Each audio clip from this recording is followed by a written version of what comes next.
Okay, so every year I talk about all the short story collections, anthologies that I've read that year. And every year the video only does okay, but I like doing it because then I have this like collection of recommendation playlists. Because I've yet to read a short story collection or anthology I wouldn't recommend. So if you're like Angela, what short stories would you recommend? Well, the ones I want to talk about in this video, but I will have linked down below 2 videos from the 2 previous years and the short stories, that anthologies that I read then, because I love short stories. I truly do. It's been one of the highlights of my reading years every year, and I actually looked, before we get into my top 10 and my ranking of them, I read 6 anthologies and 4 collections, and 6 of these 10 books were buddy reads. I also happened to just only read 10 short story anthologies and collections this year, which is why we're doing a top 10, because it works. And I think that's part of it, is like short stories are so fun to buddy read. Not only are they short, so it's like an easy dip in and out commitment with people, but also you can never see more truly than with short stories how different reading is between people. I have read stories with at least 10 to 15 friends this year, and never has there come a time where we could have really similar tastes on one story and then the next story have completely diverging opinions on the themes and the representation and the writing style, and it's fun. It's really fun unpacking the differences and what works and doesn't work and why people think certain ways or why people really latched onto certain ideas. And doing that in short stories, you can really unpack it because it's so short. It's fun. And also, as I always say, there are just certain ideas that work better in short media than they do in long. That just is. So I keep reading them and I keep loving them. And this video will continue to happen every year. And hopefully the people here that are watching, I appreciate you. And hopefully you'll get some good recommendations from this one. So number 10 is Eta. This is a fascinating project. I want to read more from this magazine, but this is, I believe, a Brazilian speculative magazine that publishes its stories in both Portuguese and English. So you can practice your Portuguese, you can read just the English, you can read just the Portuguese, you can practice your English. It's great. For me, this was my least favorite thing I read, but that was purely because of the theme of the magazine. The theme of this magazine was food and community, I think, or for sure food. And food speculative stories just don't always land for me. I think I would rather them be contemporary stories than speculative. And I think that's the main reason this didn't work for me. But it's really short. I love the project. I think this was the 3rd issue, or I think it's the 2nd volume, but the 3rd issue because they had like an issue 0. And I just love the project. And also, really, it's hard to actually read that much speculative fiction from South America that's written by South Americans. So, if you want that, highly recommend this magazine and the project they're working towards, because even though these stories weren't hits for me, it was more of a thematic thing. It's just more like, these are ideas that I actually think work well in the short story space. They're just not my favorite ideas to explore in that space. Number 9 is Children of the New World. This is a collection that I read with Evie, and this was a really nice collection. I remember we read it in the first half of the year, and for the most part, every story was at least a 3.5 star, but there wasn't really like any 5-star stories. I think this collection was written in like 2016, 2018, and it was about the future, more of a dystopian future, or at least a future with more hardships than we currently have, or different hardships, and what it's like for the children of the new world in those scenarios. That's kind of the thematic connecting force of this collection, so I appreciated that it had that thematic tie-in through each and every one of those stories, because that's what I love about collections, is when you have an author who's like, I want to play with this theme or something like that. It can be really fun. And so some of them, I think, land more than others for me. Surprisingly, the one that sticks with me the most that I was not expecting is one about a skier. Honestly, that wouldn't have been my bet about like which story stuck with you. The one about the skier, which if, Evie's watching this, she knows. So I do recommend this author, especially if you want just really digestible works. Like the writing style of this flowed really well.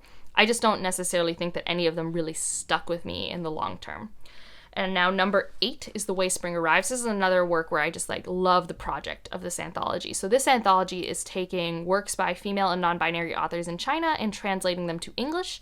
And it has those stories and it has essays by the translators within the collection as well. And so for the most part, Chinese sci-fi is typically translated from the male authors, so it's nice to get this representation. But also just in general, translated fiction. Translated speculative fiction is just rare to get your hands on. It's just more difficult to find. So I'm glad a bigger SFF publisher did this. I really like that project. And I had a lot of fun with this. And I wonder if it's because my expectations were kind of tempered. A lot of my friends who read this were like, I like the essays more than the short stories. And I'm like, I wonder how I'll feel. And I like the short stories more than the essays. But I am more of a short story reader. So I also wonder if it's just a matter of like sometimes, the project of a short story just doesn't work for everyone, right? Like it's just not like, it's like how I have this problem with novellas, right? Like I love short stories and I love long form, and I'm still working on my novella problem. If you want, I made a top 10 novella video where I talk about that a little bit more. But I really liked a lot of the stories in this work, like a lot of them.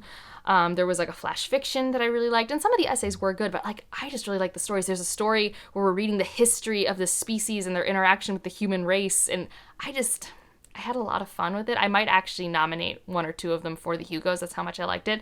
But still, as a whole, as an anthology, there were still some misses for me, and that's why it's currently number 8 out of 10. But granted, I don't think I gave anything less than 3 stars, so it's pretty good. Number 7 is an anthology I read last year, but it was in December, so it gets to be considered for this list, and that's Amor Actually. This is a romance anthology by a whole group of Latine authors, and I loved it. This was fun. If you want a taste of romance and figure out what authors you might want to try, this is great. That's what I used it for. I still need to check out some of the authors I want to read from. But also, if you like the movie Love Actually, this is a really fun spoof on that. So this is an anthology, but it's all connected. Just like Love Actually, where we have the love stories of Love Actually, all those tropes, some of them twisted for the better, because we all know not all of those were great. And just like Love Actually, there's a story that brings all the characters together, and it takes place in New York City, not London. And it's so fun. So we're in this time of year, we're in the season. I recommend it. It was fun, and also, like I said, great look into which authors might write certain character interactions and steamy scenes to your liking. I think it was great for that. Number 6 is Maria Maria. This is a collection that Evie and I also buddy read, and it's basically half of it's short stories and half of it's a novella. And I really liked that this was like witchy Latine fantasy. Like it's definitely a focus on fantasy and magical realism, and sometimes like a little bit of dystopian sci-fi into some of these stories. A lot of commentary and discussion on death and grief and family. I had a lot of fun with it, especially the last story where we're in like a futuristic California and we're following this messy family dynamic, and how the folklore and fantasy and dystopian all interwove in that novella was phenomenal. I really enjoyed that. Number 5 is another magazine. This is Faya. So they primarily publish Black speculative work, and this is the first one I've read, and I need to read more because they curated this collection perfectly for me. Like, truly, I don't think there was a dud in this bunch for me. I still think about 2 of them pretty regularly. I love horror short stories in general. I just think they're fun. We're going to talk about a different horror short story anthology soonish. And I think, truly, if I had not just devoured it in 2 days, and if I had buddy read this with someone else, it would have stuck with me more. But, like, I just couldn't put it down. I just wanted to keep reading these stories. They were just so fun for me to consume. So I want to read more in this magazine because apparently they curate great stuff. Because that's the thing about anthology editors, right? They're just like bringing stuff together and trying to make like a whole from a lot of distinct parts, and like good editors, I think, really make a good anthology. All right, number 4 is The Hidden Girl. This is a Ken Liu short story collection that I got to read this year, and I really liked it. This is more science fiction. So a lot of people read The Paper Menagerie. I've read The Paper Menagerie. I might have read The Paper Menagerie this year. No spoilers for later on this list. But The Hidden Girl is more sci-fi, whereas I say The Paper Menagerie has historical fantasy, it has sci-fi. And I think part of it is that Ken Liu just thinks about technology and fantasy and sci-fi interchangeably. At least I heard that in one of his talks. So this one, though, is more of your traditional sci-fi. You're talking a lot about singularities, like what would it be like for the consciousness to be on a cloud. A lot of those stories come through. And it was good. I just like how his brain works. I just think he has a really accessible writing style, and he really like knows the pacing of a short story. He just knows how to keep the momentum going. He knows when to end it. He knows the arc it should have. I really enjoyed it. So this one's not as strong for me as The Paper Menagerie, but still a wonderful work. Number 3 is the other horror anthology that I was talking about, and that's Takhtumi. Oh my gosh, I'm so happy that this was put on my radar during one of Bethany's lives because it was so good. Like, I got to accidentally buddy read this with my friend Laura, and we're like, man, that story was great. This one too. Man, this is just, like every single story, even the ones that didn't hit us right away, they grew on us. And I don't understand. Like, this is phenomenal, and I know why it's not talked about that much. It's an anthology, and I don't think it's like marketed by a big publisher or anything like that. But it is indigenous Arctic horror stories, and they are amazing. Okay, they're so good. The first story, I was like, I'm in, and there's a one story that's not even my taste, but I just like, it made me cringe. I was just, it was really good. Yeah, and I definitely need to look through. So with anthologies, I like to look through at authors and be like, okay, so now I need to find other short stories or long form works because I liked how you wrote and stuff like that. I liked your ideas. I love anthologies. Anyways, so Taktumi was great.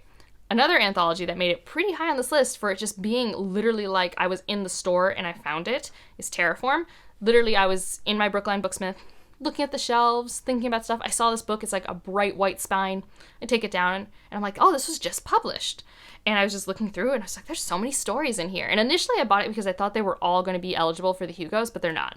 Only like 8 of them are, which is fine. But then I roped my friends into buddy reading it with me, and it was like one of my favorite buddy read experiences of the year because like for 2 months we just talked to each other every day about stories, which is just fun.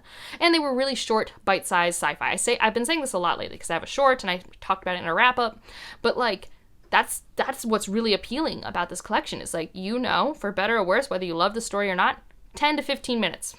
That's it. And then you get a really well put together idea, whether you like it or not. Like, I thought all of these short stories were pretty well crafted. I didn't love them all equally. There were definitely some that were like more okay than others, but in general, they all had a good arc. I mean, not all of them, there were like 50 plus, but at least like 90% of them, I think.